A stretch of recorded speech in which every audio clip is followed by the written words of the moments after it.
Hello everyone! In this tutorial, we'll go through how to manage lighting in Tilelook 3D Home in detail. First of all, I'll show you some renders made without changing any lighting parameters. As you can see, even like this, the result already appears realistic and perfectly balanced.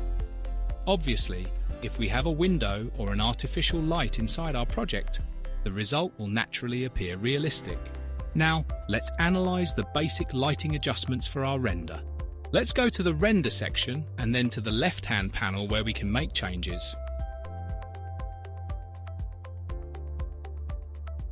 First, let's look at the environment function.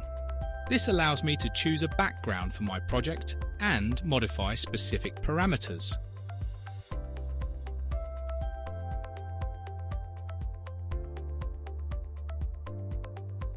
Rotation of the environment, image brightness, overall brightness, reflection, and temperature, warmer or cooler tones. Let's launch a render in 1K resolution and see the result.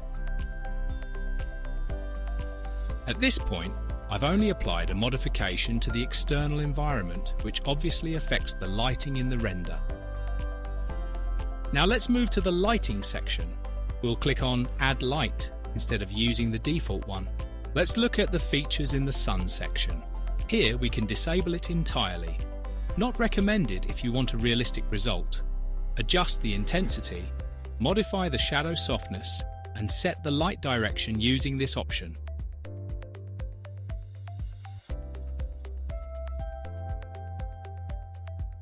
You can also change its angle.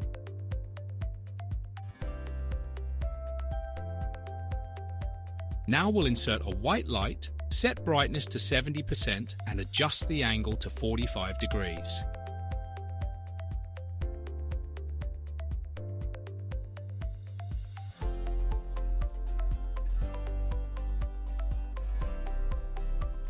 Let's launch the render in 1K and observe the result.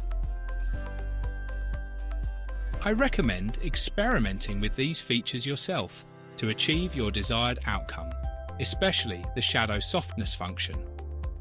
Let's now take a look at virtual lighting. This is a light point, not an actual lamp, that I can place into my project by choosing from the available options. It can be modified and is useful for highlighting specific areas of the render.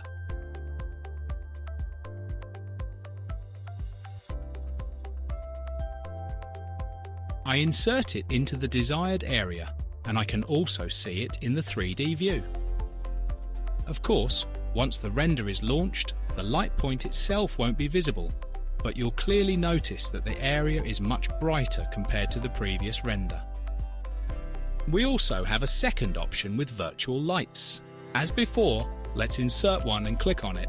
In the options, I click on Reference Light to set a specific direction for it. Let me show you how it looks in the 3D view. This feature allows for greater precision in light distribution. By clicking on the light point, we can adjust its parameters and, if needed, apply the same settings to all light points in the project.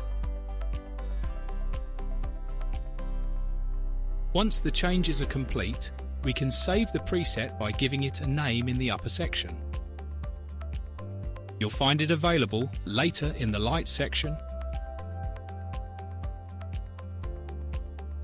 Now we've reached the light mix feature. Let's start a render, making sure to check the box for real-time light mix.